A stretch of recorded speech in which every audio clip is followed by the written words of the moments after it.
The envelope trembled in my hands as I stood in the mailroom, surrounded by towers of packages and the mechanical hum of sorting machines. This wasn't just any envelope. It was the merger agreement that would make my family's company worth $200 million. The same company where my father had just demoted me from vice president of operations to mail clerk. The same family that had killed me in my last life. I ran my fingers along the sealed edge, feeling the weight of destiny in this simple paper rectangle. 3 floors above me, my father, stepmother, and half-sister were waiting in the boardroom, champagne already chilling, ready to celebrate the deal that would cement their fortune. They had no idea that their newly demoted mail clerk held their future in her hands. They had no idea I remembered everything from before, every betrayal, every cruelty, and most importantly, exactly how this deal would fall apart in 3 days when our biggest competitor would swoop in with insider information my sister would accidentally leak during her drunken celebration tonight. Not this time. I glanced at the clock. 2:47 p.m. In my previous life, this envelope had been delivered at 3 p.m. sharp, just in time for the signing ceremony. The Hong Kong investors would arrive at 3:30. My father would give his practice speech about family legacy and corporate values, the irony of which had made me sick even then. And by 4 p.m., the contracts would be signed. By midnight, my sister Elena would be at Club Veritas, bragging to Marcus Chen about the deal, not knowing he was a plant from Apex Industries. By Monday, Apex would undercut our offer with the Hong Kong group. Using our own proprietary information, the deal would collapse. And somehow, it would all be my fault. My father had blamed me for not properly securing our data systems, even though I'd been locked out of those systems weeks before when they'd started their campaign to push me out. The mailroom door opened, and Tommy, the security guard, poked his head in. "Sophie, you good down here? Your dad's assistant has called 3 times asking about a priority package." I forced a smile. "Just sorting through the international deliveries. You know how it is. Everything's priority when it comes from the executive floor." Tommy laughed, but his eyes held sympathy. Everyone in the building knew about my demotion. Going from VP to mail clerk in a family company was the kind of gossip that spread faster than wildfire. "Take your time," he said kindly. "Make them wait a little." If only he knew how long I was planning to make them wait. As Tommy's footsteps faded, I walked to the industrial shredder in the corner of the mailroom. One push of a button, and this deal would be gone forever. But that would be too simple, too traceable. Security cameras covered every inch of this room, another improvement. My stepmother had insisted on after accusing me of stealing office supplies in my past life. No, I needed to be smarter this time. I thought back to that night 5 years from now. Or was it 5 years ago? Time became fluid when you died at 28 and woke up at 23 again. The car accident hadn't been an accident at all. The brake lines don't just corrode overnight, especially not on a car that had just been serviced. My sister Elena had suggested I take her car that day since mine was making weird noises. My stepmother Catherine had insisted I drive to the remote client site alone, despite protocol requiring 2 team members for contracts that large. And my father? He'd been conveniently in London, establishing his alibi. The investigators had ruled it an accident. Tragic, they'd said. The poor Henderson girl, dying so young just months after her demotion. Some whispered about suicide, depression from losing her position in the family company. But I'd been conscious for those last moments, trapped in the wreckage, and I'd seen Elena's car following at a distance, waiting to confirm the job was done. Then darkness. Then light.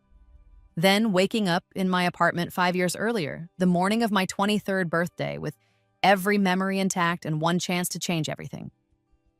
The first time around, I'd been naive. I'd believed that blood meant something, that surely my father loved me despite favoring Elena. I'd worked 18-hour days to prove my worth, landed million-dollar contracts, streamlined operations to save the company during the recession. But every success I achieved was credited to Elena or Catherine's guidance. Every failure, no matter how small, was magnified and blamed entirely on me. They'd started the demotion campaign 6 months ago, right on schedule. First came the concerns about my leadership style. Then the anonymous complaints that were obviously written in Catherine's distinctive passive-aggressive prose. The final blow was the cybersecurity breach that happened while I was presenting at the Singapore conference. Somehow, hackers had used my credentials to access our financial data. Never mind that I'd been on a plane over the Pacific when the breach occurred.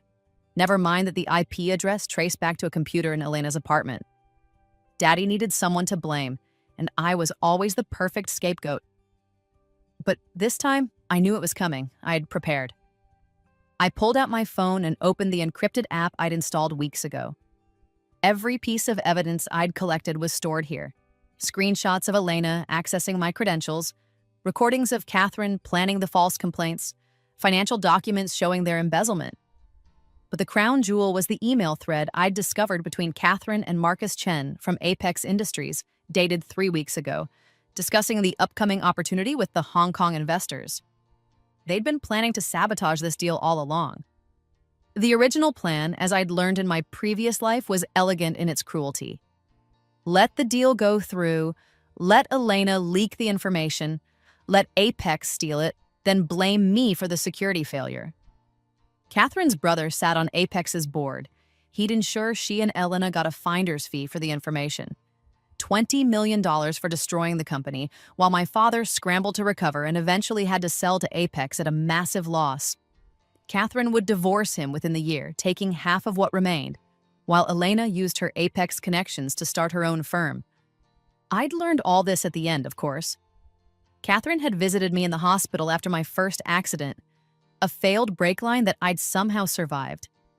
She'd thought I was unconscious, but I'd heard every word of her gloating confession.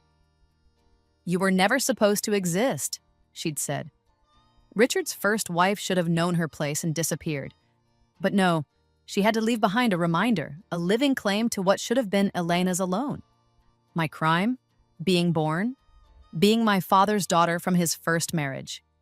Being a living reminder that Catherine was the second wife, that Elena was the second daughter, that their claim to the Henderson fortune was forever tainted by my existence. I looked at the envelope again. Inside was the contract that would change everything or destroy everything depending on whose hands it reached. The Hong Kong investors were particular about protocol, any delay, any irregularity, and they'd walk. I'd learned that the hard way in my previous life when they'd nearly canceled the whole deal because the coffee service was 5 minutes late. If this contract didn't arrive on time, if it arrived at all, there would be consequences. I made my decision. Carefully, I opened the package meant for the Korean semiconductor firm 2 floors down, a completely legitimate delivery that had arrived this morning. I swapped the contents, resealed both packages with the industrial-grade tape we used for international shipments. The Henderson contract was now heading to confused executives at Kim Technologies, while their quarterly reports would arrive in my father's boardroom. By the time anyone figured out the mix-up, it would be too late. But that was just the beginning. I composed a text on my personal phone, the one they didn't know about. Phase 1 complete. Proceed with Phase 2. The response was immediate. Understood. Grandfather is en route. Grandfather, Harrison Henderson. The family patriarch who'd built this company from nothing, who'd been pushed out by Catherine's machinations and my father's weakness. The man who'd supposedly died of a heart attack 2 years ago, except I knew better now.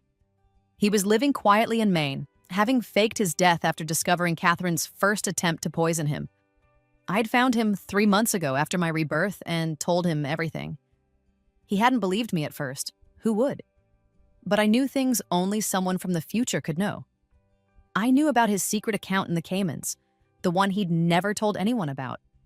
I knew about the birthmark on his chest shaped like a crescent moon. I knew the last words his wife had said to him before she died. Words he'd never shared with another soul. He believed me now, and he was angry. My phone buzzed with a message from my father's assistant, Patricia. "Where is the Hong Kong package?" I typed back slowly, taking my time. "Checking all international deliveries. Large volume today. Will locate ASFP." 3 dots appeared as she typed, then disappeared. I could imagine her frustration, probably being yelled at by my father, who was being pressured by Catherine, who was panicking because everything needed to be perfect for her plan to work. I returned to my sorting, making a show of checking every package meticulously for the security cameras. After 15 minutes, I sent another update. May have been missorted with the morning deliveries. Checking with other departments. The beauty of being demoted to the mailroom was that everyone expected incompetence. Why would a former VP know how to sort mail properly? It was beneath her, they'd all laughed. "Let's see how the princess handles real work," Catherine had smirked. My phone rang, father. "Sophie, what the hell is going on down there?" His voice was strained, trying to maintain control in front of the investors who were probably already in the building. "I'm sorry, father. There were over 300 packages today, and the regular mailroom supervisor called in sick. I'm doing my best." "I don't want excuses. Find that package now." "I'm checking with every department. It might take another hour." "An hour? The investors are already here." I let a small tremor enter my voice, the perfect touch of incompetent panic. I'm sorry. I'm not familiar with the system yet. Maybe if Elena came down to help." "Elena? Elena is preparing the presentation. She's doing actual important work, not sorting mail like a—" He caught himself, but we both knew what he'd been about to say. Like a failure. Like a disappointment. Like the daughter he wished he'd never had. "I'll find it," I whispered. "I promise." He hung up without another word. I smiled, remembering how this conversation had gone in my original timeline. He'd screamed at me for 5 minutes straight, calling me useless, threatening to fire me from even the mailroom. Eliana had come down, found the package in 30 seconds. It had been sitting in plain sight, and used the moment to remind everyone how Sophie couldn't handle even the simplest tasks. The investors had laughed it off, but the seed of doubt about our company's competence had been planted. This time was different. This time there was no package to find. I spent the next 40 minutes making a show of searching, calling other departments, even checking the loading dock. Patricia came down personally, her usually perfect composure cracking. "Sophie, please. The investors are getting impatient. Your father is—" She trailed off, but I could fill in the blanks. Furious, humiliated. Everything Catherine wanted him to be. "I found the morning delivery logs," I said, pulling up the doctored records I'd prepared. "Look, there's no entry for any Hong Kong package. Are you sure it was sent?" Patricia's face went pale. "Of course it was sent. I processed it myself yesterday for today's delivery." Yesterday was Sunday. We don't process international deliveries on Sundays. "No, I mean Friday. I processed it Friday for Monday delivery." I made a show of checking the computer again. "Today's Tuesday." The color drained from her face completely. In her panic about my incompetence, she'd forgotten what day it was. The doubt was creeping in now. Had she processed it correctly? Had there been a mistake? "Check again," she said desperately. "Please, just check again." I nodded sympathetically and returned to my fruitless search while she ran back upstairs. The beauty of gaslighting is that once you plant the seed of doubt, people's own minds do most of the work. Patricia would now be second-guessing herself, checking her sent emails, her calendar, everything. The more she looked, the more confused she'd become, because the email confirmations I'd deleted from the server no longer existed. At 3:30 p.m., exactly when the Hong Kong investors were supposed to arrive, my grandfather walked through the front door of Henderson Industries. The security guards didn't recognize him at first. The death and 2 years of absence had changed him. But when he announced himself as Harrison Henderson, chairman emeritus and majority shareholder, the entire building seemed to hold its breath. I wasn't there to see my father's face when grandfather walked into the boardroom. I was still in the mailroom, maintaining my cover. But I heard about it later from multiple sources. The blood draining from his face, Catherine's sharp intake of breath, Elena dropping her presentation notes, and the Hong Kong investors confused but intrigued by this unexpected drama. "Richard," grandfather had said, his voice carrying the authority of decades of leadership, "we need to talk about your wife's interesting relationship with Apex Industries." The meeting had dissolved into chaos. The Hong Kong investors, sensing the internal conflict, had politely excused themselves, saying they would need to reassess the situation. Catherine had tried to deny everything, but grandfather had come prepared with the evidence I'd gathered. The emails, the financial transfers, the recorded conversations. By 4 p.m., when I finally emerged from the mailroom with the tragic news that the Hong Kong package appeared to have been lost in transit, the damage was done. The investors were gone. Catherine was in my father's office screaming denials, and Elena was frantically trying to delete emails from her computer, not knowing I'd already backed up everything to the cloud. But we were just getting started. That evening, I sat in my small apartment eating takeout Chinese food and monitoring the chaos through the various bugs I'd planted in the office. The preparation for this moment had taken months. Every keystroke logger, every hidden camera, every piece of corrupted software had been carefully placed during my final weeks as VP, when I still had access to every system and no one suspected I knew what was coming. Catherine's voice crackled through my laptop speaker. "It doesn't matter what your father says, we stick to the plan. Elena, you still meet with Marcus tonight." "But Mom, Grandfather Henderson, he's supposed to be dead." "Your grandfather is a senile old man who faked his death for attention. No one will believe him over us. We have Richard wrapped around our finger." My father's voice, weak and pathetic. "Catherine, if what he showed me is true." "It's not true. Would I lie to you? Would your own daughter lie to you? That little bitch Sophie has poisoned him against us somehow. This is all her doing." "Sophie? She's been in the mailroom all day. She couldn't even find a simple package." "Exactly what she wants you to think. She's playing dumb, Richard. Can't you see it?" There was a long pause.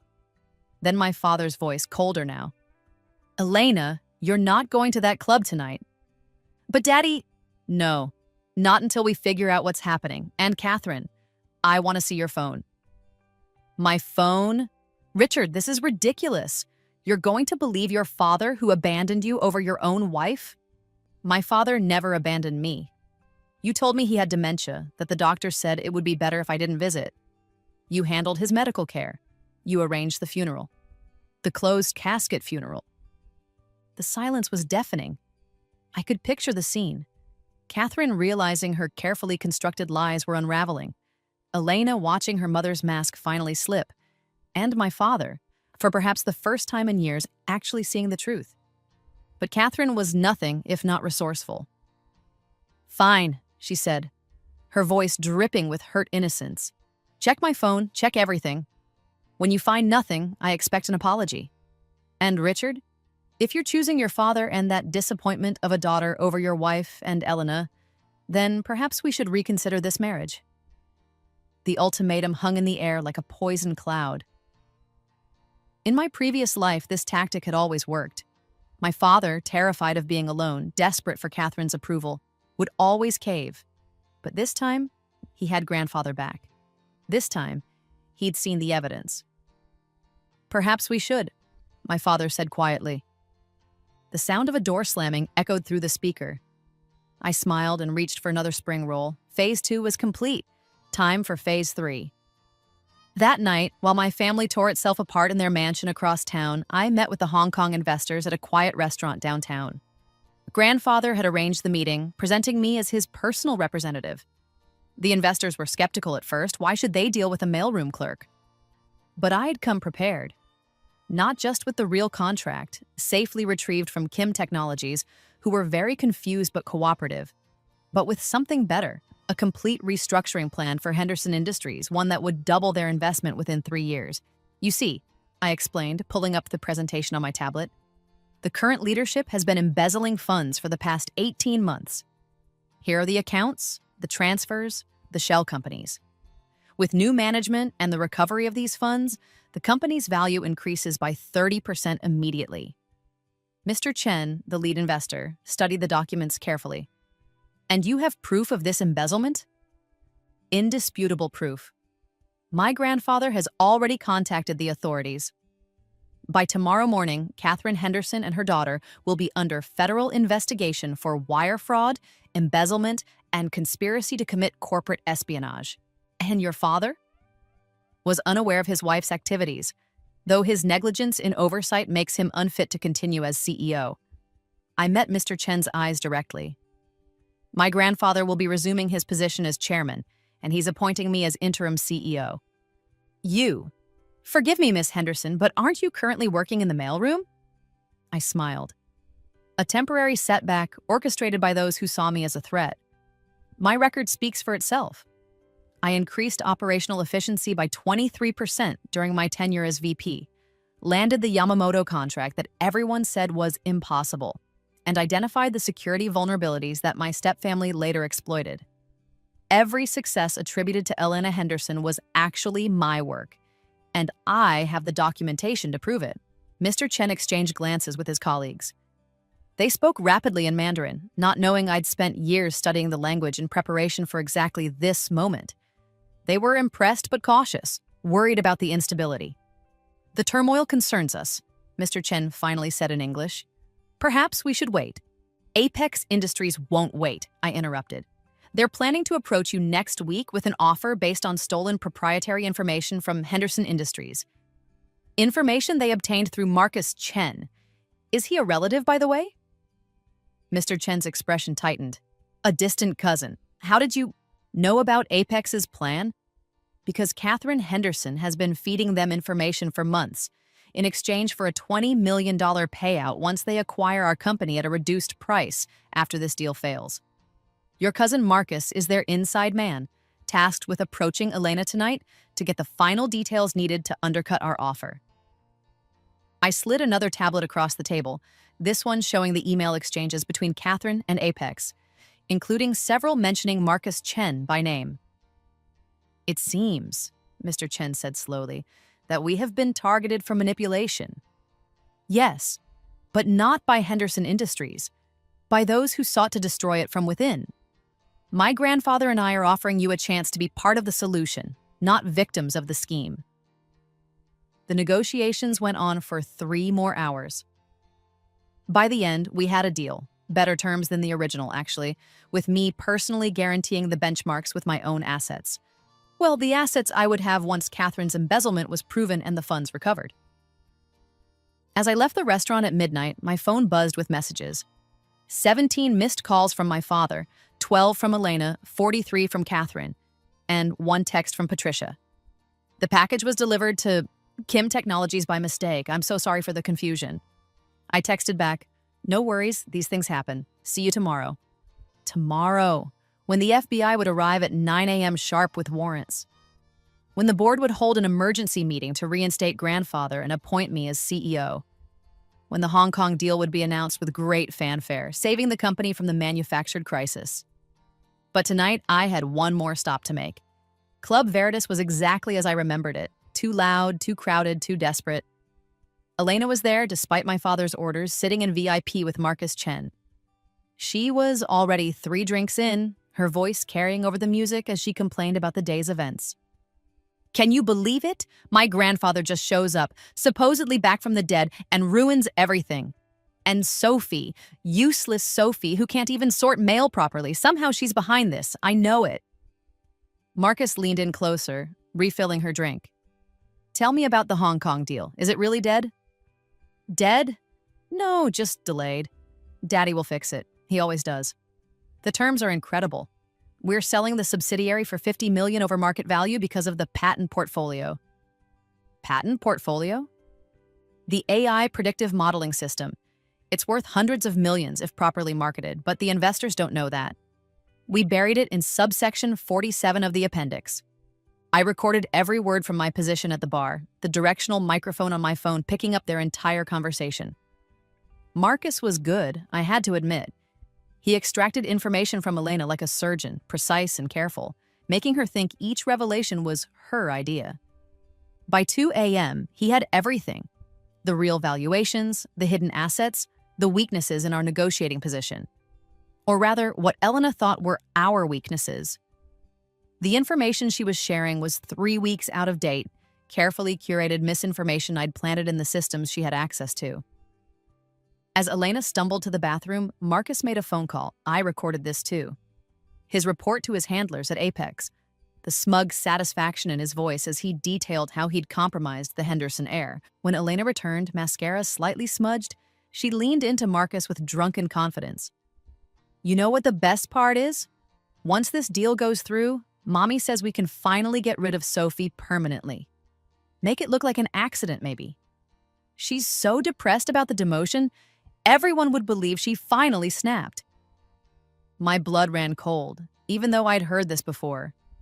In my previous life, I'd never known about this conversation, never known how casually they'd discussed my murder over drinks and loud music.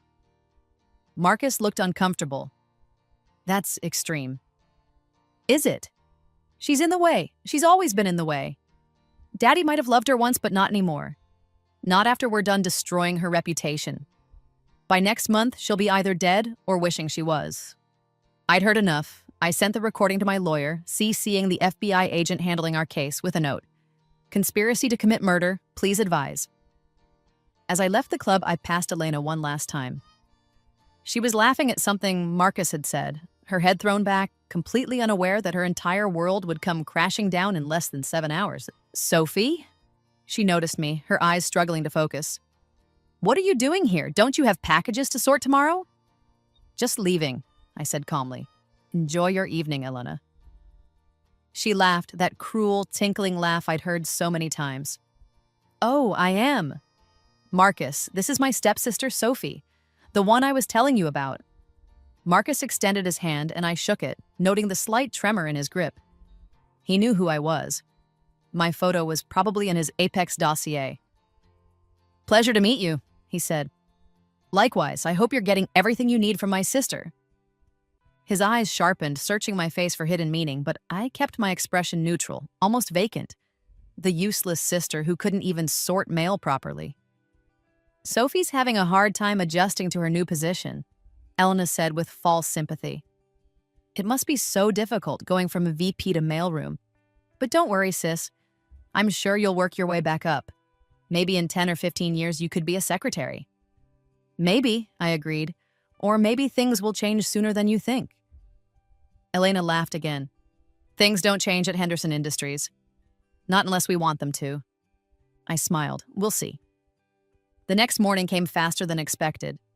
I arrived at the office at 7 a.m., 2 hours before the FBI raid, to begin my final preparations.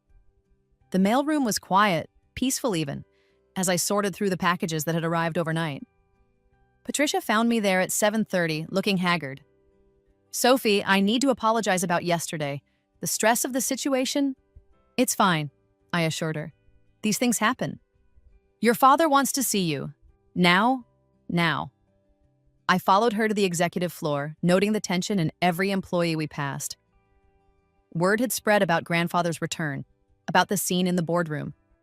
The kingdom was shaking and everyone was choosing sides. My father sat behind his massive desk, looking older than I'd ever seen him. Catherine's chair, the one she'd installed when she'd made herself co-CEO, was empty. Sit, he commanded. I sat. Your grandfather says you've been in contact with him for months. Yes. You knew he was alive. Yes. And you didn't tell me? I met his eyes directly. Would you have believed me? Or would you have told Catherine, who would have made sure he disappeared permanently this time? He flinched. I would never... You demoted me to the mailroom based on fabricated evidence. You believed every lie Catherine told you about me. You stood by while she and Elena systematically destroyed my career. Why would I trust you with grandfather's life? The words hung between us, years of hurt and betrayal finally spoken aloud. I'm your father, he said weakly. No, I replied. You're Richard Henderson, CEO of Henderson Industries, husband to Catherine Henderson, father to Elena Henderson. I'm just an inconvenient reminder of your first marriage, the daughter you never wanted. That's not true, isn't it? Name one birthday of mine you've attended in the last 5 years. Name one achievement of mine you've celebrated. Name one time you've defended me against Catherine's accusations. Silence.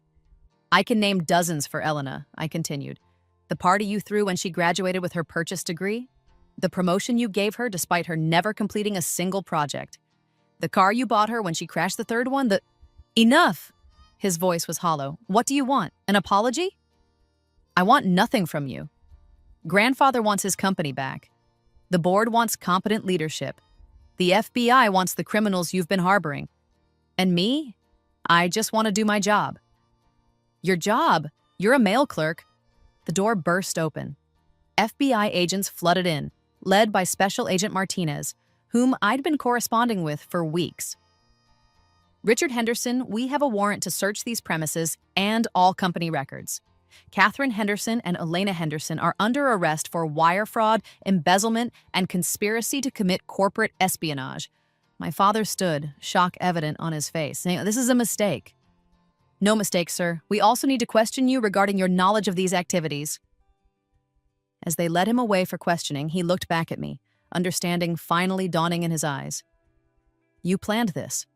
All of it." "No," I said quietly. "Catherine planned it. I just made sure she got caught." The next few hours were controlled chaos. FBI agents combed through every office, every computer, every file. Catherine and Elena were arrested at the mansion. Catherine in silk pajamas and cold cream. Elena hungover and hysterical. The news media, tipped off by an anonymous source, me, captured every moment. By noon, the board had convened an emergency meeting. Grandfather, looking every inch the titan of industry he'd always been, took his rightful place at the head of the table. "Gentlemen, ladies," he began, "we have a crisis and an opportunity. The crisis is clear. Our CEO and his family have been embezzling from this company for years. The opportunity is to rebuild, stronger and better than before." "Harrison," board member William Cross interjected, "with all due respect, you've been gone for 2 years. The business landscape has changed." "Which is why I'm not proposing to run day-to-day operations," Grandfather said. "I'm too old for that, and we both know it. I'm proposing new leadership, someone who knows this company inside and out, who identified the corruption despite being targeted by it, who has the vision to take us into the future." "Who?" William asked, though his eyes were already moving to me. "Sophie Henderson," Grandfather announced. "My granddaughter, your new CEO." The room erupted in protests. I was too young, too inexperienced, too compromised by the recent demotion. But Grandfather had come prepared. He distributed packets to each board member, my real record, every success I'd achieved, every innovation I'd implemented, every contract I'd secured, all with documentation proving Elena had taken credit for my work. "Furthermore," Grandfather continued, "Sophie has already secured the Hong Kong deal on improved terms, saving us from what would have been a catastrophic loss." Mr. Chen, who had been invited to observe, stood up. "I can confirm this. Ms. Henderson presented us with a comprehensive plan last night that not only salvages the original deal, but improves upon it substantially. The Henderson Industries we're investing in, under her leadership, is valued at 30% more than the one we were originally considering." The vote was closer than I would have liked. 7 in favor, 4 against, 1 abstention. But it was enough. At 23 years old, I became the youngest CEO in Henderson Industries history. The aftermath was swift and brutal. Catherine's embezzlement was even worse than I'd known. $30 million siphoned over 2 years into accounts in the Caymans and Switzerland. Elena had her own side schemes, selling company secrets to competitors for designer handbags and exotic vacations. The FBI found evidence of 6 different corporate espionage operations, 3 cases of insider trading, and yes, conspiracy to commit murder, mine. My father wasn't charged with any crimes, but his reputation was destroyed. The board allowed him to resign quietly with a modest severance package that Grandfather insisted on despite my objections. He was still my father, Grandfather reminded me, even if he'd failed in that role. Catherine and Elena were less fortunate. The federal charges alone would put them away for 15 to 20 years, not counting the state charges for conspiracy to commit murder. Their assets were frozen, their property seized. The mansion I'd grown up in, where I'd been treated like an unwanted guest, was sold to pay restitution. But I wasn't done yet. Marcus Chen and Apex Industries still needed to be dealt with. The information Elena had fed them was poisoned. Every piece of data subtly wrong, every valuation off by just enough to matter. When Apex tried to use this information to poach our clients, they found themselves offering deals based on fictional numbers, proposing partnerships with companies that didn't exist, citing patents we didn't own. The business world is unforgiving of such mistakes. Within a month, Apex's stock had dropped 40%. Marcus Chen was quietly fired, his reputation in ruins. The company that had tried to destroy us was itself on the brink of collapse. I could have left it there, but revenge is a dish best served cold and thoroughly. I approached the Apex board with an offer. Henderson Industries would acquire them at a generous 20% above their current market value. It was more than they deserved, but less than they needed. They had 48 hours to decide, I told them, or I would withdraw the offer and let them sink. They accepted in 36. The integration was smooth and ruthless. Every executive who had participated in Catherine's scheme was terminated with cause, no severance, no references. Those who had been unaware but competent were retained, but under new management, my management. Within 6 months, Henderson Industries had doubled in value. The Hong Kong investment had paid off spectacularly. The patent portfolio Elena had mentioned worth even more than predicted. The AI modeling system, properly marketed, revolutionized predictive analytics in manufacturing. We went from a regional player to a national force, then international.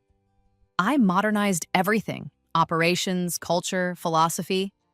The old boys club that had enabled Catherine's corruption was dismantled. I instituted transparency measures, whistleblower protections, and merit-based promotions. The company that had nearly destroyed me became my weapon to build something better. But success is hollow without someone to share it with. That's when David entered my life, or re-entered it, I suppose. In my previous life, he'd been a client, someone I'd worked with briefly before my demotion. We'd had a connection, but I'd been too focused on proving myself to pursue it. This time, when he called to congratulate me on the CEO appointment, I didn't let the opportunity pass. "Would you like to have dinner?" he asked, "to celebrate your success?" "I'd love to," I replied, remembering how he'd died in my previous timeline, a plane crash 3 years from now that I would make sure never happened. Our relationship developed slowly, carefully. I'd learned not to trust easily, but David was different. He saw me, not my position, or my wealth, or my family drama. He saw Sophie, the woman who still sometimes woke up in cold sweats, remembering the feeling of dying alone in a crushed car. We were married 2 years later in a small ceremony with grandfather, a few close friends, and none of my biological family. My father had moved to Florida, where he lived quietly on his severance, sending occasional emails I never answered. Prison mail from Catherine and Elena went straight to the trash, unopened. On my wedding day, grandfather pulled me aside. "I'm proud of you," he said, his eyes misty. "Not for the revenge, though they deserved it, but for what you built from the ashes. I couldn't have done it without you." "Yes, you could have. It might have taken longer, been harder, but you would have found a way. You're a Henderson, the best of us. Your grandmother would have been so proud." That night, as David and I danced at our reception, he whispered, "No regrets." I thought about it. Regrets about my father, maybe. About the relationship we never had. Regrets about the years of abuse I'd endured in my first life. But regrets about how I'd handled my second chance? None, I said firmly. The company continued to grow. We expanded into renewable energy, medical technology, artificial intelligence. Every success was a vindication, proof that I'd been right all along. The girl they'd demoted to the mailroom was now running an empire worth billions. Elena was released after serving 7 years, her sentence reduced for good behavior and cooperation with authorities. She tried to contact me once, a long letter about forgiveness and family and second chances.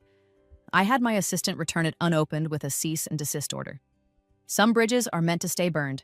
Catherine served 12 years, unrepentant to the end. When she was released, she discovered that the world had moved on without her. Her society friends wanted nothing to do with a convicted felon. Her family money was gone, consumed by legal fees and restitution. She ended up working as a receptionist at a small law firm in Ohio, the kind of place that didn't run background checks. My father lived another 10 years, dying quietly of heart failure in a Florida nursing home. I paid for his care, the best facility, the best doctors, but I never visited. Grandfather went a few times, returning each time sadder and older looking. "He asks about you," grandfather said after one visit. "I know. He's sorry. I know that too. Forgiveness isn't for them, Sophie. It's for us." "I have forgiven him," I said, and I meant it. But forgiveness doesn't mean reconciliation. He made his choices. He chose Catherine over me, chose Elena over me, chose his comfort over truth. I've forgiven him, but I won't forget. Grandfather died 5 years later, peacefully in his sleep at 91. He left me everything, not just the money or the company shares, but his journals, his photographs, the watch his father had given him. In his final letter to me, he wrote, "My dearest Sophie, you saved more than just our company. You saved me. Those 2 years in exile, I'd given up. I was ready to die forgotten and betrayed. But then you found me, with your impossible story and your fierce determination, and you gave me purpose again. You gave me the chance to right the wrongs I'd allowed to happen. I know the burden you carry, the knowledge of a life that was and a life that is. Use it wisely, love deeply, build something that lasts, and never, ever let them put you in the mailroom again. All my love, grandfather." David and I had 3 children.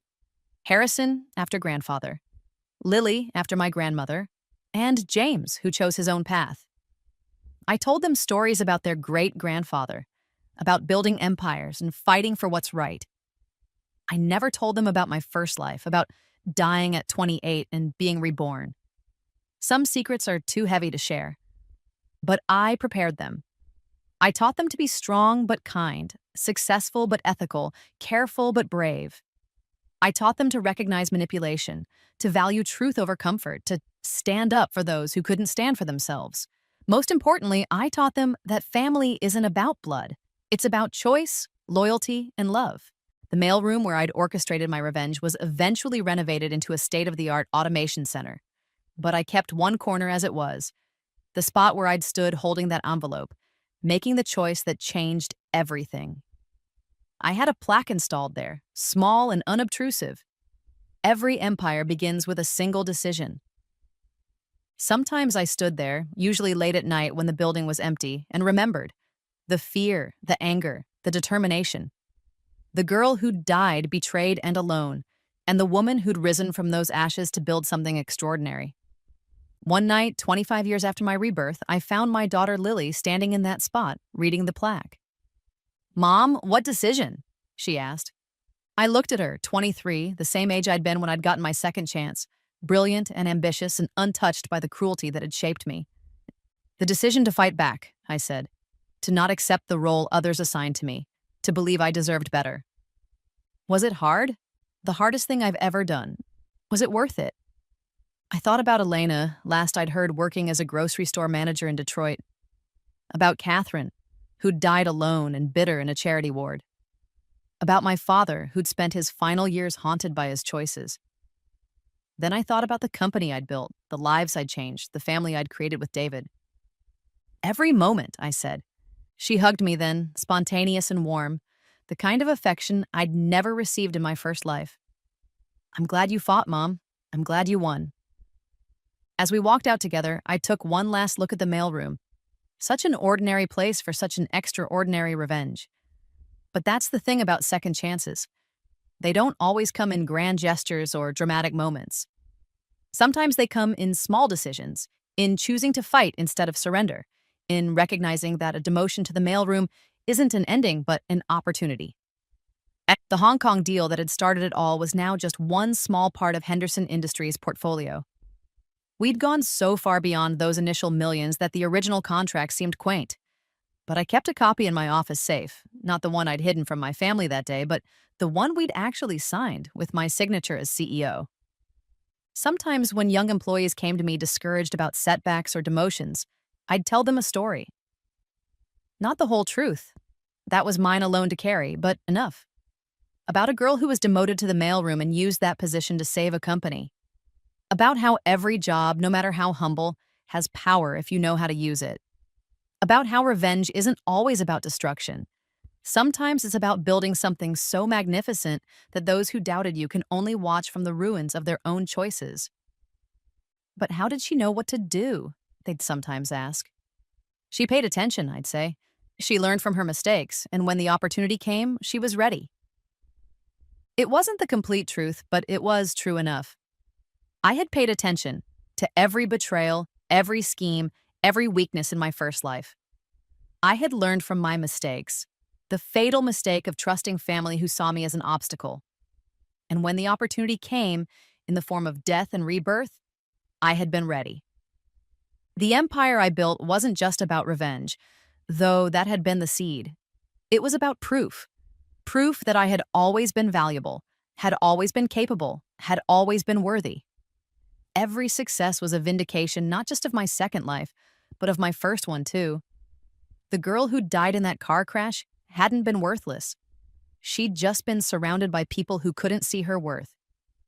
Now, as I stood at the top of the Henderson Industries Tower, looking out at the city lights below, I thought about that frightened girl in the mailroom, holding an envelope that could destroy everything or save everything. She'd made the right choice. She'd chosen herself. My phone buzzed with a message from David. "Coming home for dinner? The kids are asking about you." I smiled, gathering my things. The office could wait. The empire would still be there tomorrow, but family, real family, chosen family, that's precious. As I drove home in my sensible, well-maintained car, I'd never forgotten those cut brake lines. I passed the site of my first death. They'd built a shopping center there now, all glass and chrome and modern efficiency. No trace of the twisted metal and broken dreams that had once decorated that stretch of road. I didn't slow down. That chapter was closed. That life was over. I had a new life now, one I'd built from spite and determination, and the strange gift of remembering a future that would never be. The house was warm and bright when I arrived, full of laughter and the smell of David's cooking. The children ran to greet me, talking over each other about their days. David kissed me, flour in his hair from whatever he was baking. This was real. This was mine. This was worth every moment of pain in both lives. Later that night, after the children were asleep and David was reading in bed, I stood on our balcony looking at the stars. Somewhere in another timeline, another Sophie was dying in a car crash, betrayed and alone, but not here. Not in this life. I'd won. Not just the company or the money or the revenge, but the life I'd always deserved. The family who loved me for who I was, not what I could do for them. The success that was mine alone, not stolen or attributed to others. The peace that came from knowing I'd faced my demons and emerged victorious. "Can't sleep?" David asked, joining me on the balcony. "Just thinking. About how different life can be if you get a second chance." He wrapped his arms around me from behind. "Everyone deserves a second chance." "Not everyone," I said, thinking of Catherine and Elena, "but some people make the most of them."